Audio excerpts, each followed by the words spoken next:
Selamat petang, salam sejahtera. Terima kasih Anda bersama dengan saya di Nazilin Unity Channel. Bongkar, jangan tak bongkar, bongkar sampai terlonde. Ulas, jangan tak ulas, ulas sampai semua orang tahu. Malam ini aku nak kongsi dengan kamu satu pendedahan yang mengejutkan seluruh Malaysia. Pendedahan ini akan membuatkan Anda mungkin teriak, mungkin gila, mau meroyan atau sebagainya. Janganlah sampai jadi gila, meroyan pula kan.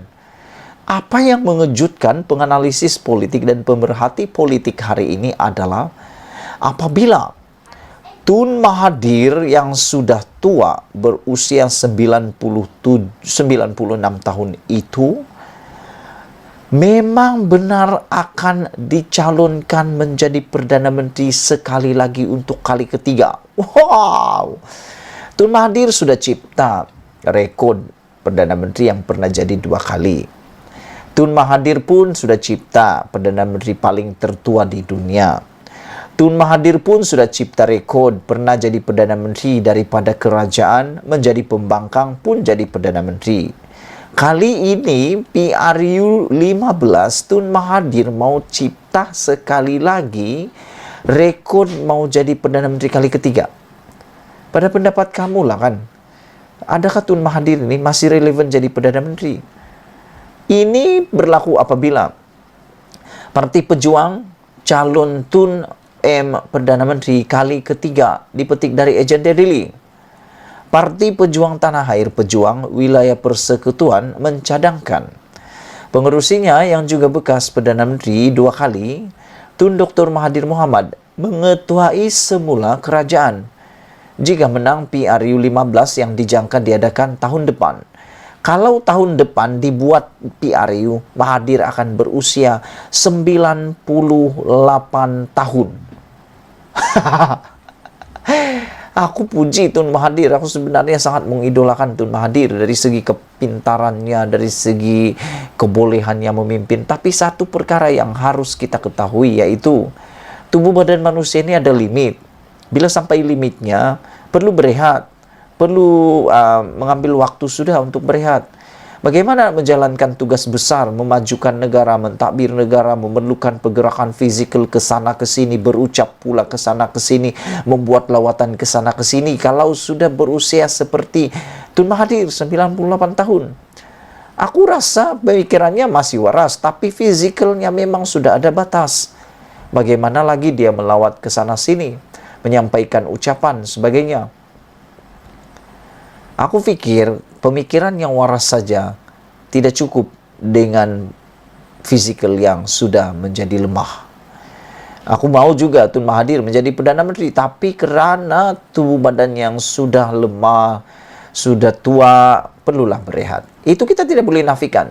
Siapa yang boleh menafikan umur 98 itu sudah tua? Itu memang sudah tua, lebih daripada kebanyakan orang. Kalau orang-orang lain 98 tahun tuh sudah meninggal dunia. Tapi Tun Mahathir syukurlah masih sehat. Parti Pejuang Tanah Air melalui Wilayah Persekutuan mencadangkan pengerusinya yaitu juga bekas Perdana Menteri Dr. Mahathir Mohamad mengetuai semula kerajaan jika menang PRU 15 yang dijangka diadakan tahun depan. Ketua Pejuang Wilayah Persekutuan Datuk Seri Khairuddin Abu Hassan berkata, Dr. Mahathir yang berusia 97 tahun pada 10 Julai lalu masih yang paling layak dalam kalangan semua ahli politik untuk menjadi Perdana Menteri, lapor FMT. Iyalah, aku tak tahulah apa kelayakan Tun Mahathir, tapi mungkin kelayakannya dari segi dia punya pengalaman dan mungkin juga dihormati oleh orang Melayu. Tapi dari segi fizikal aku fikir Tun Mahathir tidak layak lagi. Mengapa kita tidak mencalonkan Mahathir? Kata Khairuddin lagi, beliau mempunyai lebih kemahiran dan pengetahuan berbanding pemimpin lain di negara ini, katanya lagi. Kebolehan Datuk Seri Anwar Ibrahim, Datuk Seri Najib Razak, Tan Sri Muhyiddin Yassin dan lain-lain tidak boleh dibandingkan dengan Mahathir, Khairuddin dipetik sebagai berkata. Anwar yang juga Presiden PKR kini mengetuai Gabungan Pakatan Harapan PH yang memenangi PRU 14 pada 2018. Manakala Najib masih mempunyai pengaruh besar dalam gabungan Barisan Nasional BN. Pimpinan UMNO walaupun kalah pada PRU 15-14 yang lepas.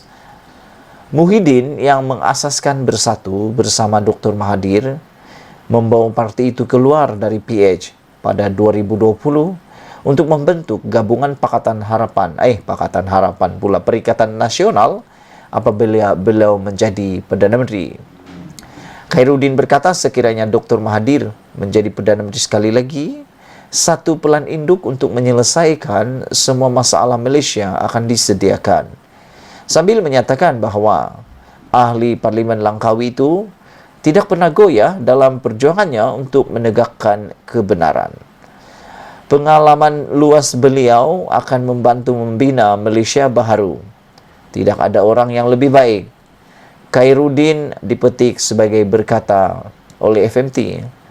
Dr. Mahathir mengumumkan pada Mac bahawa beliau tidak akan mempertahankan kerusi Parlimen Langkawi pada PRU 15 sebelum mengisytiharkan pada 30 Jun lalu bahawa beliau akan terbuka untuk bertanding jawatan jika tiada calon lain. Wah, ini hebat, memang hebat. Aku pun terkejut juga dengan pendedahan kali ini. Bagaimana Mahathir yang sudah boleh cakap tua dengan usia 97 tahun itu boleh menjadi Perdana Menteri semula. Aku setuju dengan apa yang Khairuddin kata. Mahathir memang berkebolehan. Mahathir memang berpengalaman luas. Mahathir memang baik memimpin negara. Banyak buktinya. 22 tahun dia memimpin negara Malaysia menuju kepada kecemerlangan yang luar biasa. Satu ketika dahulu Malaysia tidak dikenali oleh sesiapa. Sebut Malaysia, mereka tak tahu langsung. Mereka lebih kenal negara-negara lain berbanding Malaysia. Tapi kerana kepintaran, kebijaksanaan, kebolehan Mahathir memimpin negara, akhirnya Malaysia dikenali oleh seluruh dunia. Walau bagaimanapun, seperti yang aku kata tadi, Tun Mahathir usianya sudah lanjut, sudah tua 97 tahun dan menjelang tahun depan 98 tahun. Kita pun tak tahu lagi bila dia akan masih sehat lagi. Kerana usianya yang sudah lanjut, tenaganya juga sudah lanjut. Tenaganya sudah tidak cukup untuk kemana-mana lagi. Nak berucap ke sana sini susah. Nak merasmi ke sana sini susah. Padahal Perdana Menteri memang tidak boleh dielak untuk berada menyantuni rakyat. Bagaimana Tun Mahathir menyantuni rakyat sekiranya beliau tidak dapat bergerak dengan bebas lagi? Jangan sampai pada waktu itu kalau Mahathir jadi Perdana Menteri lagi, beliau hanya menjadi boneka semata-mata. Sekian isu hangat petang ini. Jangan lupa tinggalkan komen Anda, sila tekan butang subscribe dan kita jumpa lagi. Bye-bye.